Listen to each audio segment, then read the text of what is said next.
मेरा नाम रोयल है। मैंने और रवि ने 1 साल की डेटिंग के बाद शादी की है। शादी में हमारे कुछ खास दोस्त और पेरेंट्स ही आए थे। रवि ऐसा ही चाहते थे। वो चाहते थे कि शादी शॉर्ट और सिंपल ही रहे। हम लोग यहाँ बड़े शहर में काम करते हैं। रवि के माता पिता गांव में ही रहते हैं। रवि ज्यादा गांव जाते नहीं। जब कभी मम्मी पापा को मिलना होता है तो वो हमें शहर में आकर ही मिल लेते। हमने एक छोटा सा घर भी यहाँ अभी ले लिया है। शादी के चलते मैंने अभी नौकरी छोड़ रखी है। हमारा घर रोड के साइड में ही है। खिड़कियों से रोड दिखाई देती है। हमारे किचन की खिड़की से भी रोड दिखाई देती है। रवि का ऑफिस का टाइम सुबह 9 बजे का है। सुबह में रवि के लिए खाना बनाती हूँ। अभी कुछ दिन मुझे खिड़की के बाहर एक लड़की दिखाई देती है। पता नहीं क्या देखती है। आज फिर मेरी नजर खिड़की के बाहर गई। रोड के दूसरी तरफ वही लड़की ज्यादा उम्र की नहीं थी, 26 की होंगी। हमारे घर की तरफ आज फिर से देख रही थी। पहले दिन मैंने सोचा कि कोई होंगी, लेकिन वो 3 से 4 दिन से लगातार आती मुझे दिखाई दे रही है। मेरे मन में सोचा कि जाकर उससे बात करूं, शायद किसी और का घर समझकर हमारे घर की ओर देखती रहती होंगी। सुबह रवि सोए हुए थे। वो फिर वही दूर खड़ी दिखाई दी। इस बार में बाहर गई, मुझे अपनी और आता देख वो और घबरा गई। मैंने उसे पूछा, क्यों, आपको क्या परेशानी है? आप किसे ढूंढ रही है? वो घबराई हुई बोली, रवि यही रहता है। मैंने बोला, हाँ, आप कैसे जानती है? वो इतना सुनकर घबराकर चली गई। मैंने पीछे से उसे आवाज दी पर उसने सुना नहीं। मैं अपने घर में वापस आ गई। मेरे आने पर रवि उठ गए थे। पूछा, कहाँ गई थी तुम? मैंने बोला, पता नहीं, एक लड़की है, वो हमारे घर की तरफ देखती रहती है। मैंने जब जाकर उससे पूछा तो तुम्हारा नाम भी जानती है। तुम किसी गोरी सी सुंदर लड़की को जानते हैं? रवि यह सुनकर भड़क गए, बोले, पागल हो क्या? कोई कुछ भी बोलेगा और तुम मान लोगी क्या?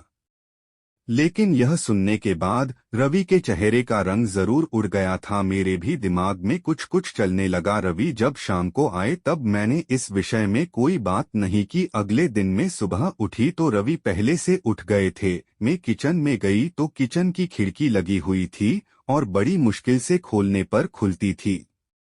मैं कोशिश कर रही थी, लेकिन ऊपर वाली कुंडी मुझसे नहीं खुली। मैं हमेशा नीचे की कुंडी से खिड़की लगाती थी, लेकिन आज खिड़की की ऊपर वाली कुंडी भी लगी हुई थी।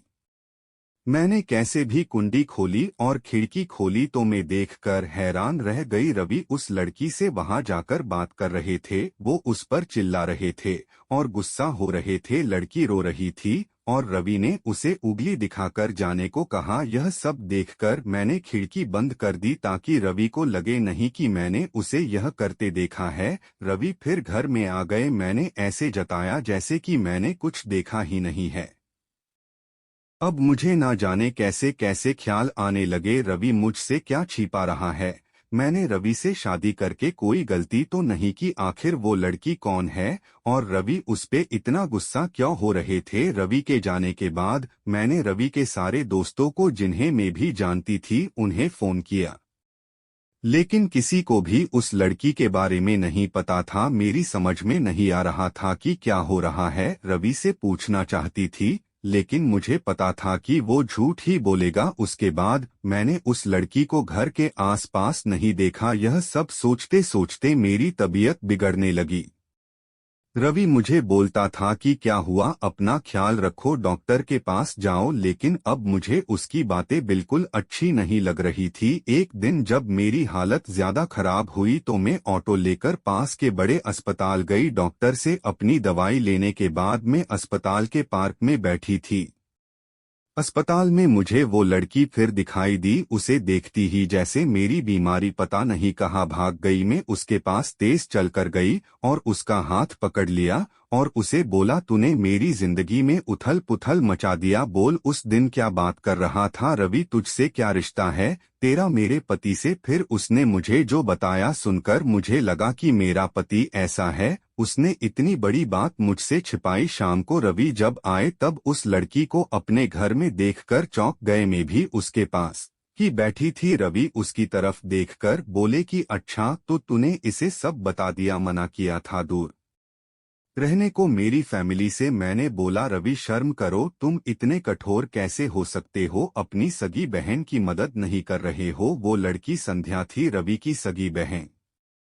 उसने अपने पसंद के लड़के से शादी कर ली थी, इसलिए रवि और उसके परिवार ने उससे सारे रिश्ते तोड़ दिए थे। रवि ने कहा कि मेरी कोई बहन नहीं है। मैंने कहा इसका पति अस्पताल में है, इसे रुपयों की जरूरत है, बहन नहीं तो इंसानियत के नाते ही तुम्हें इसकी मदद करनी थी।